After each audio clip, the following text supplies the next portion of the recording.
Welcome to national international news. ముందుగా national news చూద్దాం. జమిలీ ఎన్నికల బిల్లుల పరిశీలన కోసం సంయుక్త పార్లమెంటరీ కమిటీని కేంద్రం ఏర్పాటు చేసింది. ఈ కమిటీలో భాజపా తరపున అనురాగ్ ఠాకూర్, కాంగ్రెస్ తరపున ప్రియాంక గాంధీ తదితరులకు చోటు కల్పించింది. ఇందులో 21 మంది లోక్సభ సభ్యులు, 10 మంది రాజ్యసభ సభ్యులు ఉండనున్నారు. జనసేన నుంచి బాలశౌరి, టీడీపీ నుంచి బాలయోగి, రాజ్యసభ నుంచి సీఎం రమేష్కు చోటు దక్కింది.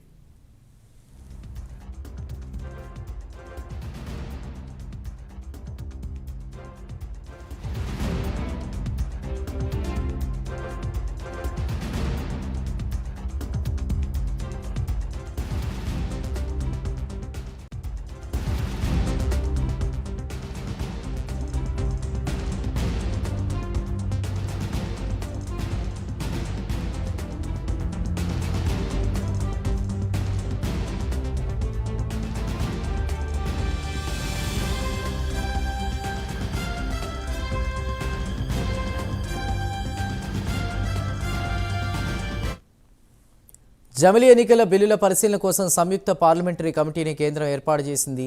ఈ కమిటీలో భాజపా తరపున అనురాగ్ ఠాకూర్, కాంగ్రెస్ తరపున ప్రియాంక గాంధీ తదితరులకు చోటు కల్పించింది. ఇందులో 21 మంది లోక్సభ సభ్యులు, 10 మంది రాజ్యసభ సభ్యులు కూడా ఉండనున్నారు. జనసేన నుంచి బాలశౌరి, టీడీపీ నుంచి బాలయోగి, రాజ్యసభ నుంచి సీఎం రమేష్కు చోటు దక్కింది. మరిన్ని వివరాల్ని మా ఏపీ ఇన్పుట్ ఎడిటర్ టీవీరావు అందిస్తారు. టీవీరావు చెప్పండి. జేపీసీ ఏర్పాటు అనేది ఈ నెల 20వ తారీఖుతో పార్లమెంటు సమావేశాలు ముగిస్తున్నాయి. మరి ఆ రోజు సాయంత్రం లోపు జేపీసీ కమిటీకి సంబంధించిన వివరాలన్నీ కూడా స్పీకర్ కు సమర్పించాల్సి ఉంది. మరి ఈ వివరాలకు సంబంధించి ఇప్పటికే కమిటీ అయితే ఏర్పాటు అయింది.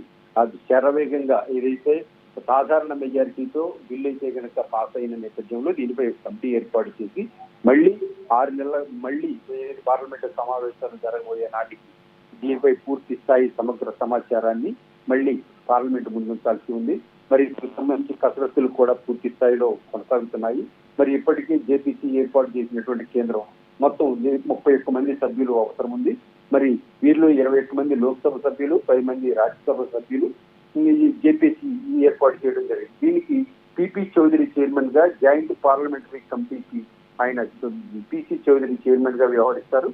జేపీసీలో కాంగ్రెస్ పార్టీ నుంచి ఏమో ప్రియాంక, మనీష్ కు చోటు లభించింది.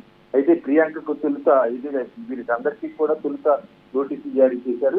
అందుకు అనుగుణంగానే తన అభిప్రాయాలను తీసుకునేందుకు ఈ పేర్లను కూడా ఖరారు చేశారు.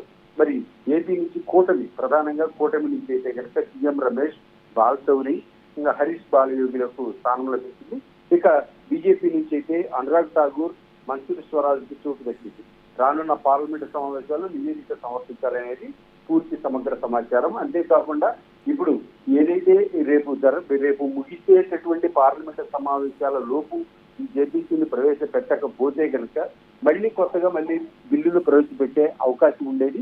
మరి ఇప్పుడు ఆ అవకాశం లేకుండా ఏదైతే ఒక్కరోజు ముందుగానే ఏదైతే జేపీకి సంబంధించిన కమిటీ అనేది ఏర్పాటైంది కాబట్టి ఇక దీనిపై మిగిలింది ఒక కసరత్తు మాత్రమే. ఈ కసరత్తు మొత్తం కూడా పూర్తి చేసిన తర్వాత ఏదైతే అందరూ దాదాపుగా పార్లమెంటు సభ్యులు అందరి అభిప్రాయాలు ఉంటారు. అంతేకాకుండా సభ్యుల ఏదైతే వీళ్ళలో ఉన్నటువంటి పార్టీల అభిప్రాయం కూడా తీసుకొని ఇది ఎవరైనా కూడా కాదన్నా కూడా దీనికి ఒక చర్చలు జరిపి దీన్ని వివరించి జమిలీ ఎన్నికలు 1 నేషన్ 1 ఎలక్షన్ అనేటువంటి దానికి సవివరంగా వివరించి అనుకూలమైనటువంటి దృక్పథాలన్నింటినీ కూడా ఏకాభిప్రాయం సాధించేందుకు ఈ కమిటీ అనేది ఒక తీవ్రంగా కృషి చేసేటువంటి అవకాశం ఉంది. ఏది ఏమైనా ఇప్పుడున్నటువంటి చూస్తే కనుక 1 నేషన్ 1 ఎలక్షన్ కు అనుగుణంగా కేంద్రం పూర్తి స్థాయిలో ముందుకెళ్లాలని భావిస్తున్నట్టుగా ఇక్కడ మనకు పూర్తిగా అర్థమవుతోంది. ఇందుకు సంబంధించి వేగంగా ఏదైతే కసరత్తు ప్రారంభించింది, ఇప్పటికే ఏదైతే ఈ బిల్లులు ప్రవేశపెట్టిన తర్వాత నుంచి ఆ క్షణం నుంచే ఏదైతే అందరినీ కూడా ఏకాభిప్రాయం కోసం ఈ ప్రయత్నం సాగే దిశగానే ఇప్పుడు కమిటీ కూడా ఏర్పాటైంది. మరి రాబోయే రోజుల్లో కమిటీ తీసుకునేటటువంటి నిర్ణయాలు నివేదిక రూపంలో మళ్ళీ పార్లమెంటు గడప తొక్కనున్నాయి. మరి ఈ కమిటీలో న్యాయమూర్తులతో పాటుగా ఎలక్షన్ కమిషన్ కూడా పాత్ర ఉండబోతుందనేది కూడా కీలక సమాచారం. ఏదేమైనా 1 నేషన్ 1 ఎలక్షన్ బిల్లు అనేది ఒక కీలక పరిణామంగా మనం చెప్పుకోవచ్చు. Right టీవీరావు, thank you.